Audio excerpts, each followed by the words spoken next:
嘅歷史。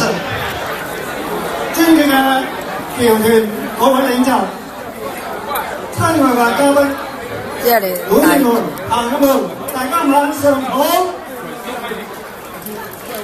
誒要留翻俾人五睇喎。新春伊始，啊唔睇啊，整翻條繩上去啊！喺呢個無比激動嘅心情，今日迎來咗端分美中校友會同埋基金會兩會嘅週年慶典，我哋感到非常之高興。希望今日大家有一個愉快嘅晚上。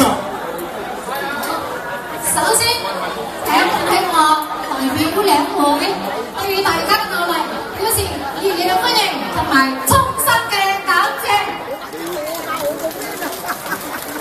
端中校友會成立15週年以嚟，